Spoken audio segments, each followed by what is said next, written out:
अब तुम दोनों को जीवित नहीं छोड़ूंगा मैं।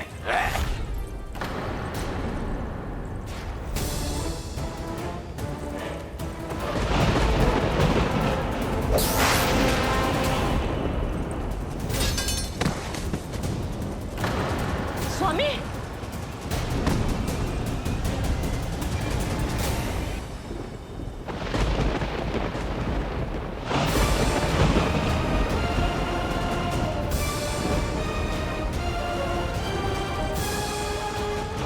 तेरा काल तेरी प्रिय बहन के गर्भ से उसकी 8वीं संतान बनकर जन्म लेगा और तेरा विनाश करेगा, विनाश करेगा, विनाश करेगा।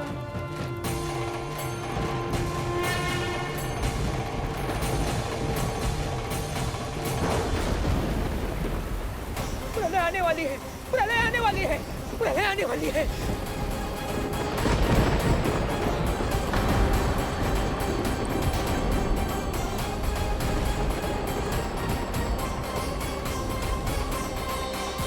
यदि कंस को रोकना, अपने माता पिता की रक्षा करना और चपलासुर के ब्रह्म को मिटाना ही इस लीला के उद्देश्य थे, तो ये सभी उद्देश्य पूरे हो चुके हैं प्रभु।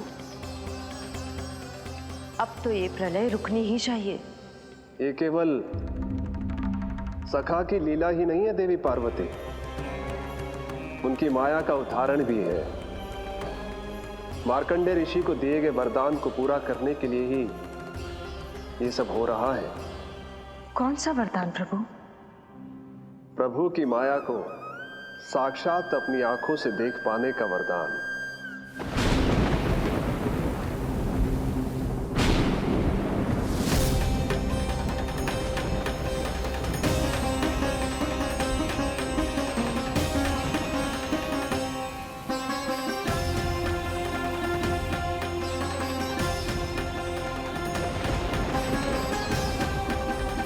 हे नारायण, क्या ये प्रलय है? क्या संसार समाप्त हो रहा है? तो फिर मुझे मिले इस जीवन का क्या अर्थ है?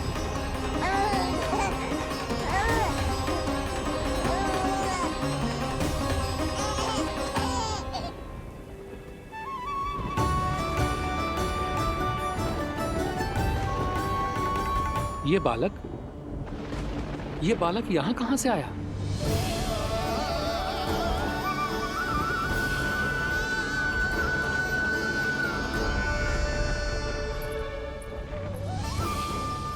सोते हुए कितना निर्दोष लगता है जी।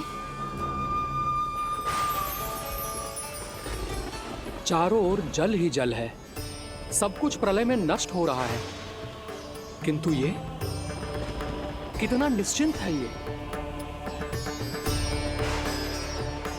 परंतु ये अद्भुत बालक है कौन?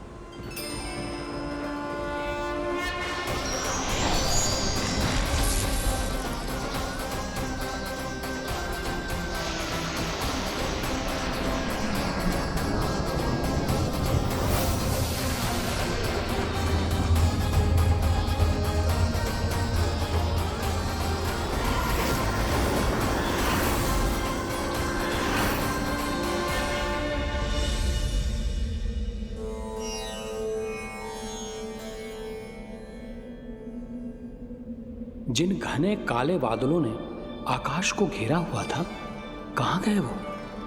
यहां तो प्रलय का कोई चिन्ह ही नहीं है।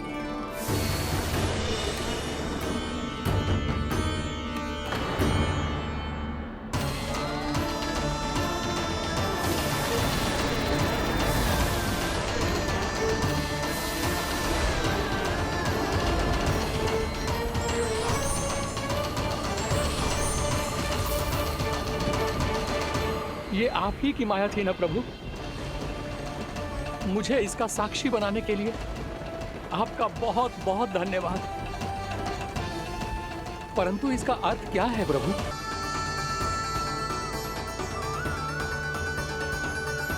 इसका अर्थ ये है कि ये मानव संसार वट वृक्ष पर स्थित है और मानवों का जीवन काल वट वृक्ष के पत्ते पर विश्राम करती एक जल की बूंद के समान होता है।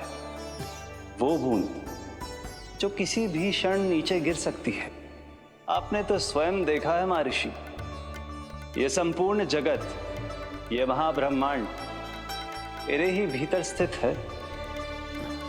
ये उदाहरण है इस बात का कि जो दिखता है उसके कई स्वरूप होते हैं। जो आज आप देख रहे हैं वो पहले भी हो चुका है और आगे भी होगा। सब कुछ एक माया है। प्रलय का होना, जीवन का होना, दुख, सुख, सब एक भ्रम है। ठीक उसी प्रकार जिस प्रकार एक जलाशय में दिखने वाला प्रतिबिंब आपकी वास्तविकता नहीं बल्कि एक भ्रम होता है।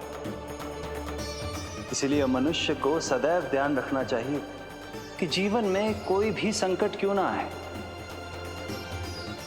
वो इस प्रलय की तरह केवल एक भ्रम ही होता है।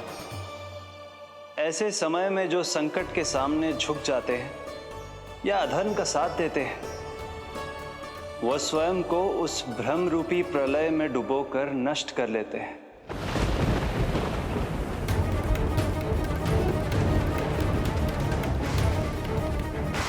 पर जो मेरी शरण में आकर संकटों का सामना करते हैं, वो स्वयं को कठिन से कठिन प्रलय से भी उभार लेते हैं। किंतु प्रभु, सभी व्यक्तियों में संकटों का सामना करने का साहस नहीं होता। कृपा करके आप कुछ ऐसा कीजिए जिससे आपके भक्तों को इतना बल मिले कि वो कठिन से कठिन परिस्थितियों का सामना भी सहर्ष कर सकें।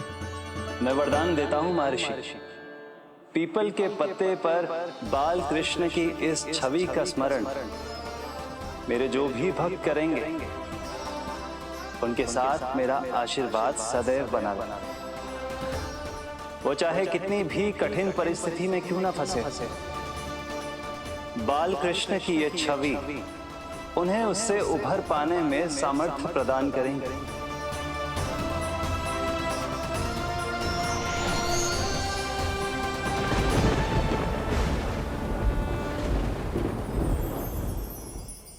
अद्भुत। तो ये कोई साधारण लीला या भ्रम नहीं था, मानव मात्र को नारायण से मिला वरदान था ये। पर अब क्या होगा प्रभु? कैसे रुकेगी ये प्रलय?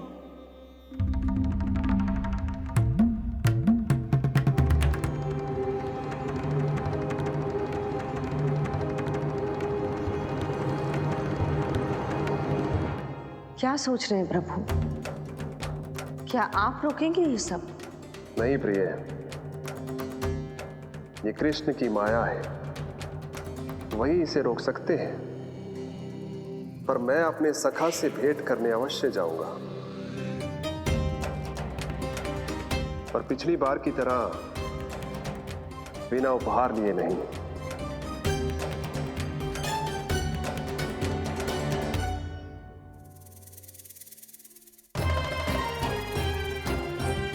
उपहार?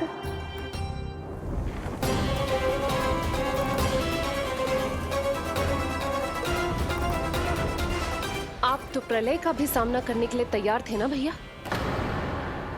अभी तो प्रलय भी नहीं आई और आपकी ये दशा हो गई। महाराज,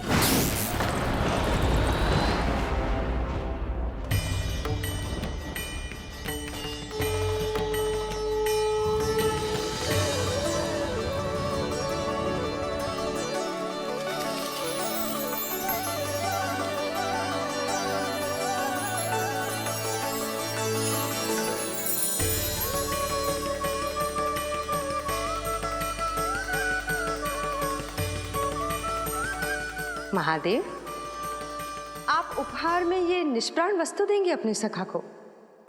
सही पहचाना देवी, पर उपहार देने से पहले इसे आकार दूंगा मैं, क्योंकि प्राण तो इसमें बाल कृष्ण ही भरेंगे।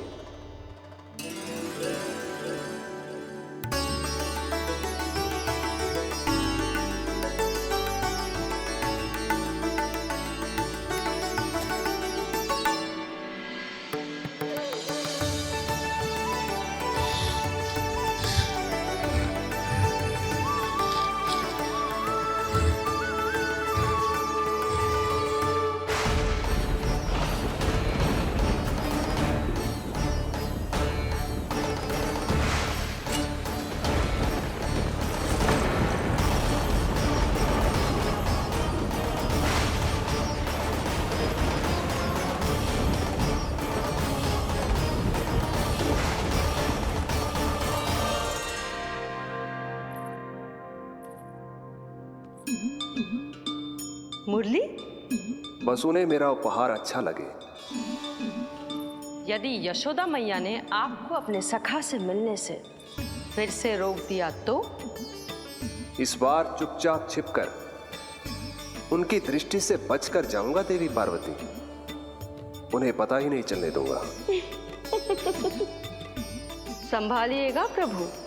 यदि यशोदा मैया ने आपको पकड़ लिया तो लेने के देने पड़ जाएंगे महादेव।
ये रहे चावल।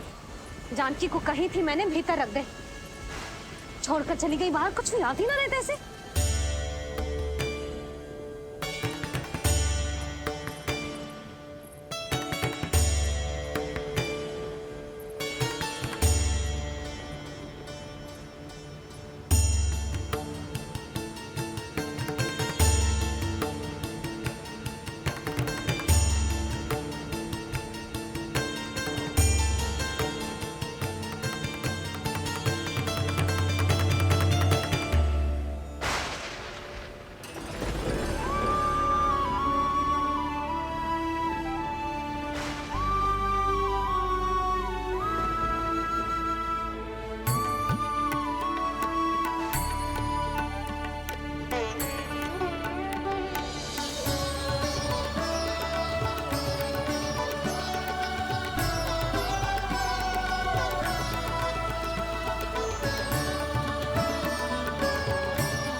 कान्हा,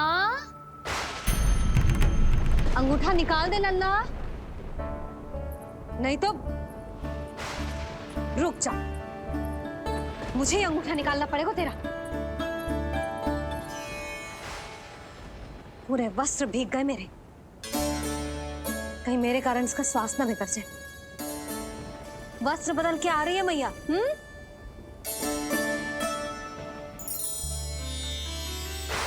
आ रही हूँ।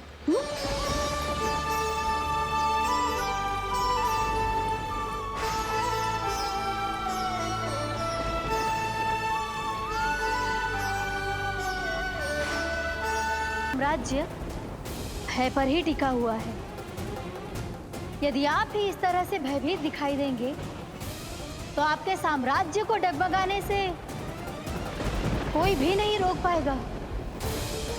एक बार आपने ही कहा था ना कि अपनी दुर्बलता कभी किसी को मत दिखाओ।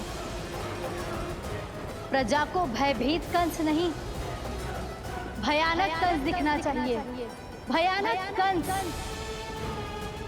अब आप ये सिद्ध कर दीजिए कि भय आपके शत्रु का नहीं, आपका शस्त्र है। महाराजा धीराज, कंस का शस्त्र।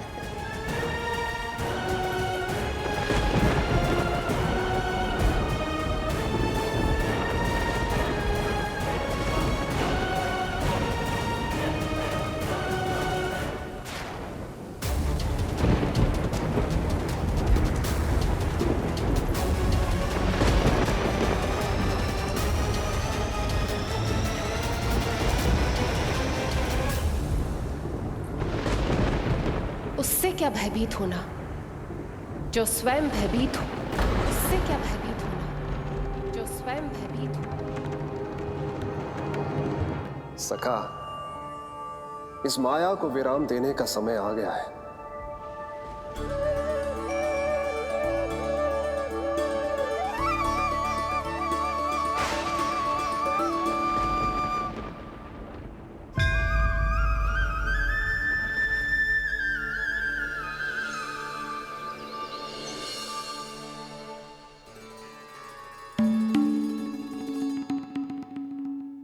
सभी आपके चरण धोकर उसका चरणामृत पीते हैं सखा, और आपने उसी चरण को अपने मुख में रख लिया।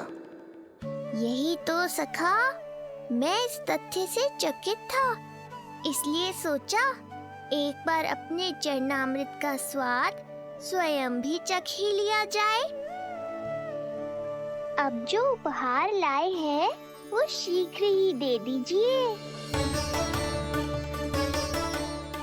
कहीं मैया ने आपको देख लिया तो आपको तो अनुभव है वो क्या क्या करने में सक्षम है। आपसे कुछ भी छुपाया नहीं जा सकता सखा।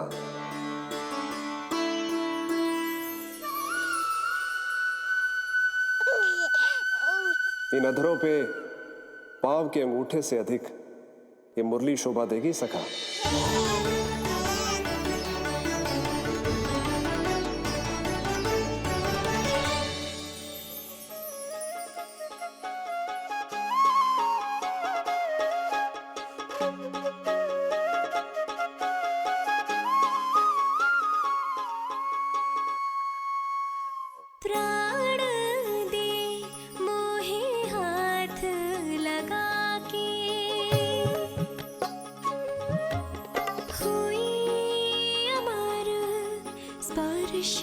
जो पाके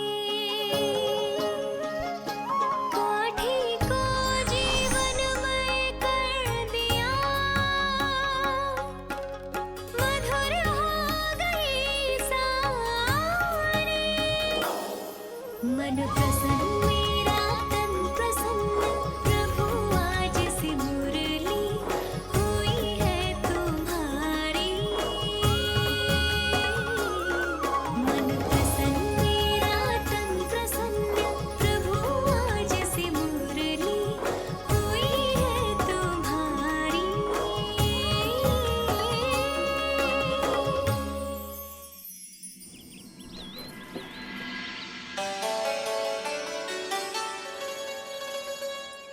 तुम्हारी भक्ति ने मेरा मन जीत लिया है मुरली। शीघ्र ही सारा संसार तुम्हें मेरे नाम से और मुझे तुम्हारे साथ से पहचानेगा।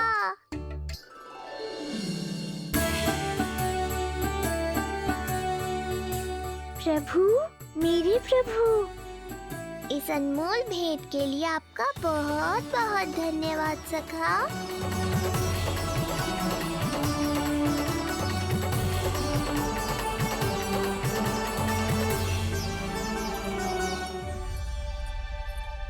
सखा, मैया,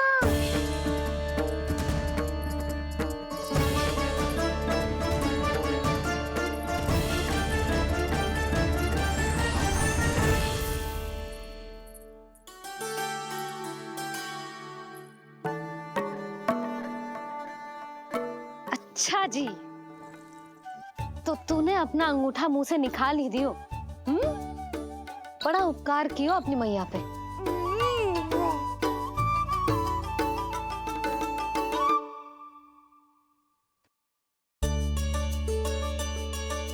प्रभु, मैया, ऐसा मत करो, मेरी मुरली वापस दे दो मुझे। ये कहाँ से आई? मेरे सखा ने उपहार में दी है। मैंने तो सोचा भी नहीं था मैया कि मेरे अंगूठा मुंह में लेने से इतना सब कुछ हो जाएगा। तेरे मुख पे छाई ये दृष्टता की छाया साक्षी है। ये जो भी हुआ, ये तुम दोनों, उस ऋषि गर्ग और तुम्हारे उस पुत्र का किया धरा है, जिसे तुमने मुझसे छुपा रखा है। जो स्वयं दूसरों का बुरा करते हैं, उन्हें सदैव यही लगता है कि उनके पीठ के पीछे उनके विरुद्ध कोई न कोई षड्यंत्र हो रहा है। मुझे तनिक भर भयभीत देखकर इतना साहस आ गया तुझमें कि मुझे प्रति उत्तर देगी। लगता है तुम दोनों महाराज की तलवार के वार को भूल चुके हो।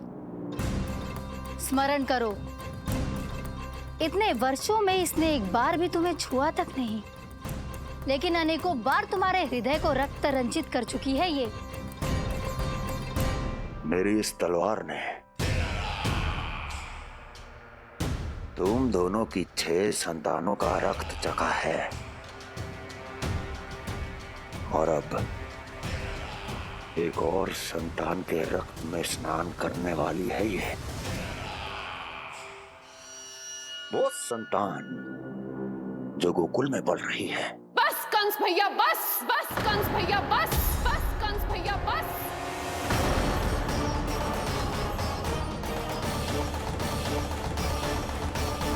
इतना दुस्साहस,